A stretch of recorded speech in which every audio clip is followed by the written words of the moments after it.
Hello and welcome to Daily Reflection with Aneel Aranha. Today is the 8th of September 2020. We're going to reflect on Matthew 1:18 to 23. Listen. Now the birth of Jesus the Messiah took place in this way. When his mother Mary had been engaged to Joseph, but before they lived together, she was found to be with child from the Holy Spirit.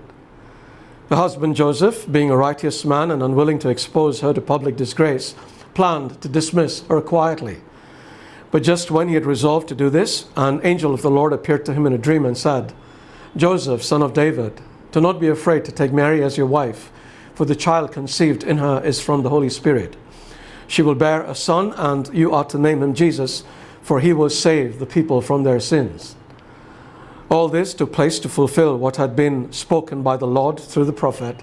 "Look, the virgin shall conceive and bear a son, and they shall call him Emmanuel," which means God is with us. The Gospel of the Lord. Today we celebrate the feast of the Nativity of the Blessed Virgin Mary, but I'm going to talk about another character in today's passage, Joseph. He is often relegated to the equivalent of a movie extra, which is a pity because there are some tremendous lessons that can be learned from his life. Joseph features very little in the Bible.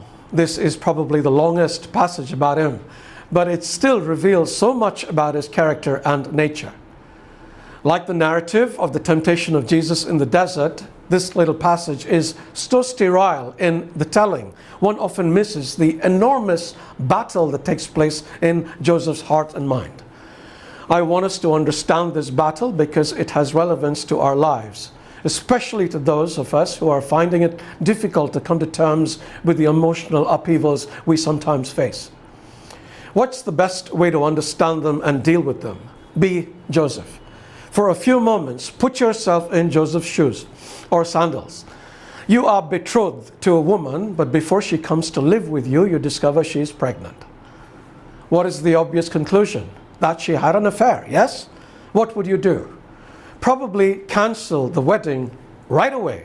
And because of the hurt you feel, well, even though this woman is not formally your wife, you still feel rejected. You want to hurt her too. Isn't that true? If you said no to that question, good for you. But unfortunately, many of us become very vicious and vindictive when we are hurt. But Joseph is a decent man and he wants to save her public disgrace.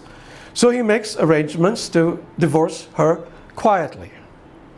But then an angel appears with some crazy story that the conception is by the Holy Spirit. First, you have to get your mind to accept this fact because it is weird. Then you start to think about what people are going to say. What? He got her pregnant before being married? Oh, Wes, I heard the baby is not even his. Who do you think the father might be?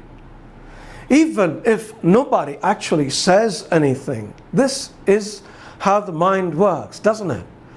Do you now see the battle that Joseph would have gone through? But after what would have been a very dark night for Joseph, he wakes up in the morning feeling different. How? Because through the dark night, he has let go of all the doubts that torment him.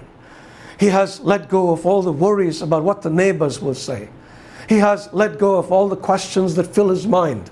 He has let go of his inability to understand. He has let go of his fear.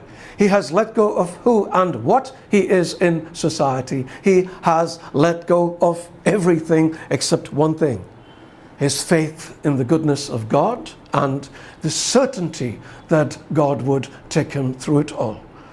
God does, and his foster son saves humanity. If you are going through a dark night, may the dawn bring renewed faith. My prayers are with you. God bless you.